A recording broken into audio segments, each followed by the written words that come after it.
Good morning all. Last ക്ലാസ്സിൽ നമ്മൾ financing decision എന്താണ്, അതേപോലെ ക്യാപിറ്റൽ സ്ട്രക്ചർ എന്ന് പറഞ്ഞാൽ എന്താണെന്നൊക്കെയാണ് പറഞ്ഞിട്ടുള്ളത്.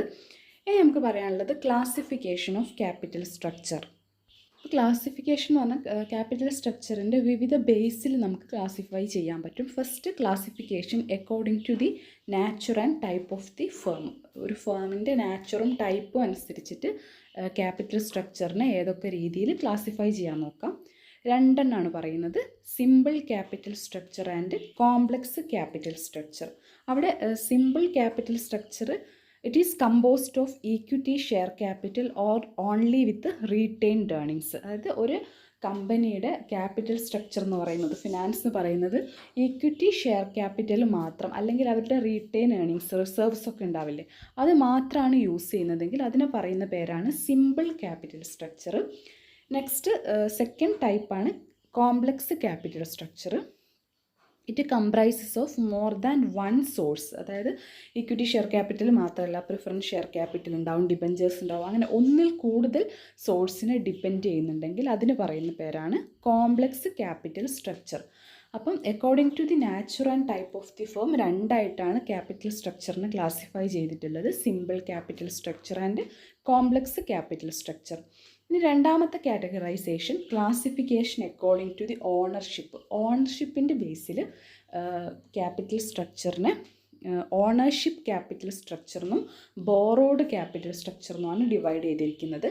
ഓണർഷിപ്പ് ക്യാപിറ്റൽ സ്ട്രക്ചർ എന്ന് പറഞ്ഞാൽ പേര് പറയുന്ന പോലെ made up of ownership securities such as equity shares, preference share capital, retained earnings. അതാണ് ഓണർഷിപ്പ് ക്യാപിറ്റൽ സ്ട്രക്ചർ. പിന്നെ ബോറോഡ് ആണെങ്കിൽ അതിൽ എന്തുണ്ടാവും? ഡിബഞ്ചേഴ്സ്, ലോങ് ടേം ലോൺസ്, അതൊക്കെയുള്ള ക്യാപിറ്റൽ സ്ട്രക്ചർ ആണെങ്കിൽ അതിന് പറയുന്ന പേരാണ് ബോറോഡ് ക്യാപിറ്റൽ സ്ട്രക്ചർ.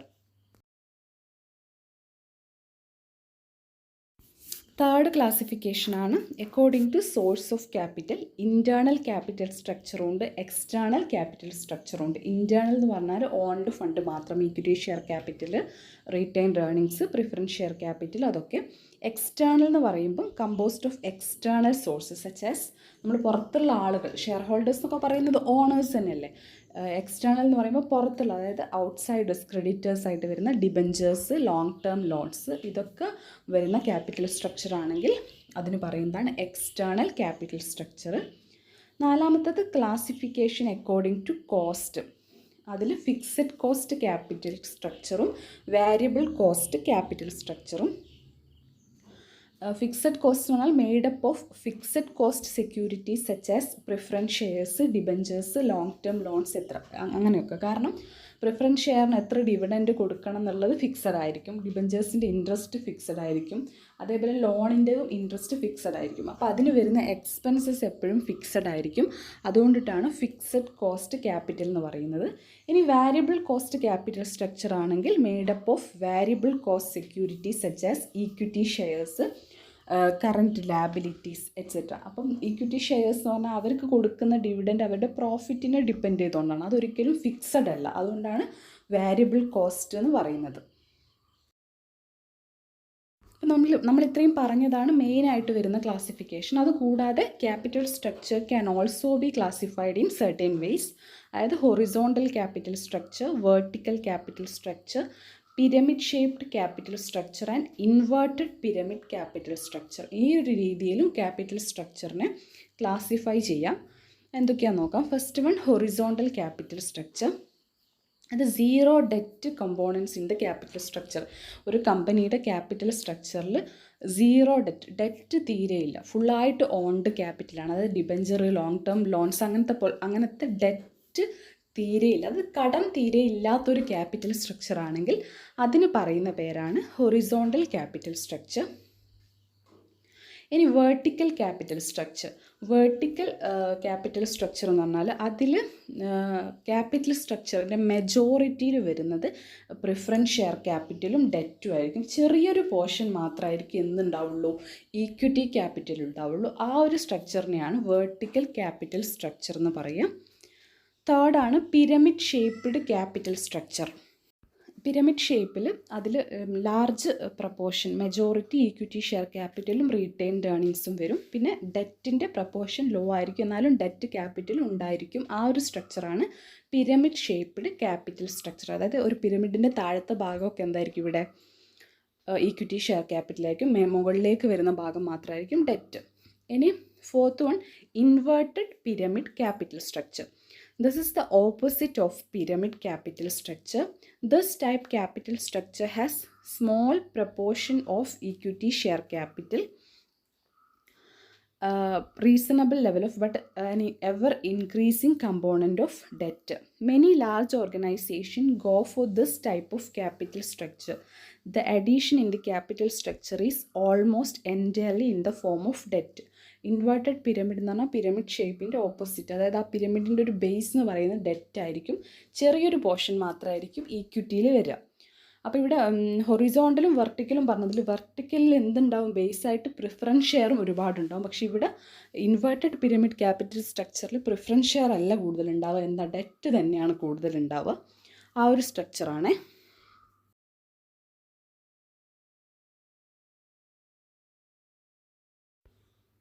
നെക്സ്റ്റ് പറയാനുള്ളതാണ് ഫിനാൻസ് സ്ട്രക്ചർ. അതായത് നമ്മൾ ക്യാപിറ്റൽ സ്ട്രക്ചർ എന്താണെന്നൊക്കെ പറഞ്ഞു, ഇനി ഫിനാൻസ് സ്ട്രക്ചർ എന്താണ്. അപ്പോൾ ഒരു കമ്പനിയുടെ ഫിനാൻസ് സ്ട്രക്ചർ എന്ന് പറഞ്ഞാൽ capital structure plus current liabilities ആണ്, സിംപ്ലി പറഞ്ഞാൽ.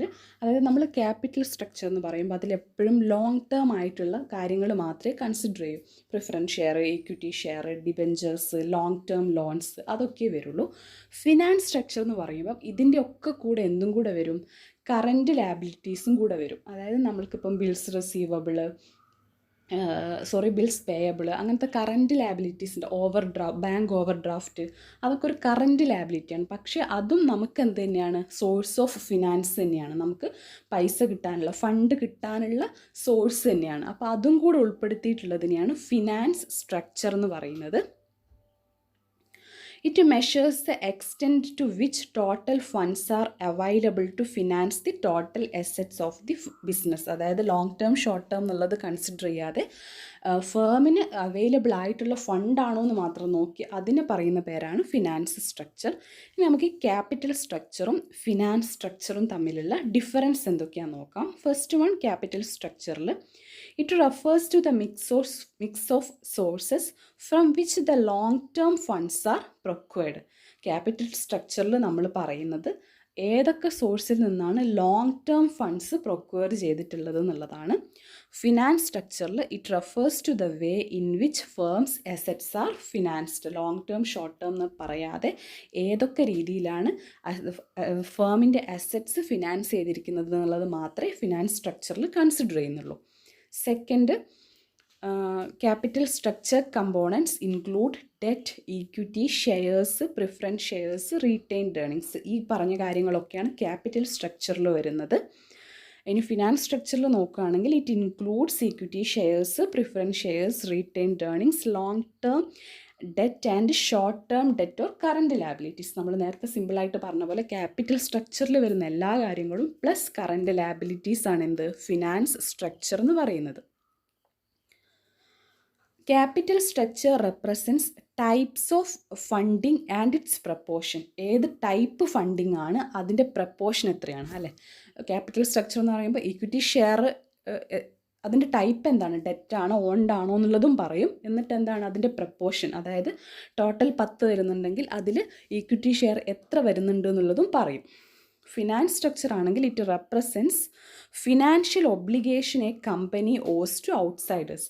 അതായത് ഫിനാൻഷ്യൽ ഒബ്ലിഗേഷൻ എത്ര വരുന്നുണ്ട് പുറത്തേക്ക് എന്നുള്ളത്, ഈക്വിറ്റി ഷെയറിന് എത്ര കൊടുക്കാനുണ്ട്, ഡിബെഞ്ചേഴ്സിന് എത്ര കൊടുക്കാനുണ്ട്, ബാങ്കിൽ എത്ര കൊടുക്കാനുണ്ട് എന്നുള്ള രീതിയിൽ ഔട്ട്സൈഡേഴ്സിൻ്റെ അടുത്ത് നിന്ന് എത്ര ലാബിലിറ്റി ഉണ്ട് എന്നുള്ളതാണ്, ഒബ്ലിഗേഷൻ ഉണ്ട് എന്നുള്ളതാണ് ഫിനാൻസ് സ്ട്രക്ചറിൽ ഫോക്കസ് ചെയ്യുന്നത്.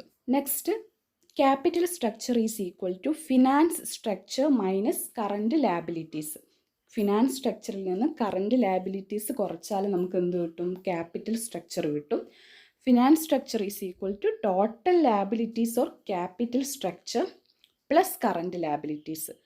ക്യാപിറ്റൽ സ്ട്രക്ചറിൻ്റെ കൂടെ കറൻറ്റ് ലാബിലിറ്റീസ് കൂട്ടിയാലാണ് നമുക്ക് ഫിനാൻസ് സ്ട്രക്ചർ കിട്ടുക. അപ്പോൾ ഇത്രയാണ് ക്യാപിറ്റൽ സ്ട്രക്ചറും ഫിനാൻസ് സ്ട്രക്ചറും തമ്മിലുള്ള ഡിഫറൻസ്.